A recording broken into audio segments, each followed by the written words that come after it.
এরপরে মামুনুল হক এআইডি থেকে আপনি জানতে চেয়েছেন, অনেকে আমার কাছে এসে ফেসবুকে জিমেইল কিংবা ইউটিউব খোলার জন্য বলেন, এক্ষেত্রে তারা যদি এগুলো দিয়ে গুনার কাজ করে তাহলে আমার কি পাপ হবে? খুবই গুরুত্বপূর্ণ একটি প্রশ্ন।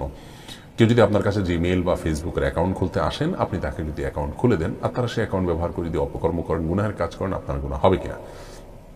দেখুন, যদি কোনো ব্যক্তি এই ধরনের আপনার আইডি দিয়ে অপকর্ম করবে এর সম্ভাবনা বেশি থাকে, তাহলে সেক্ষেত্রে আপনি তাকে সহযোগিতা করা উচিত হবে না।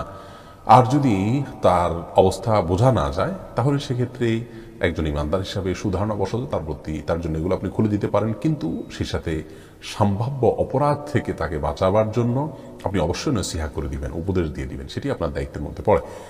আর যদি আপনার লোকটাকে দেখে আপাতদৃষ্টিতে মনে হয় লোকটার মধ্যে আল্লাহর ভয় আছে, তিনি হারাম কাজে সরাসরি ব্যবহার করবেন না, তাহলে ইনশাআল্লাহ দিন আপনি তাকে এটা দিতে পারেন, কোনো অসুবিধা নেই।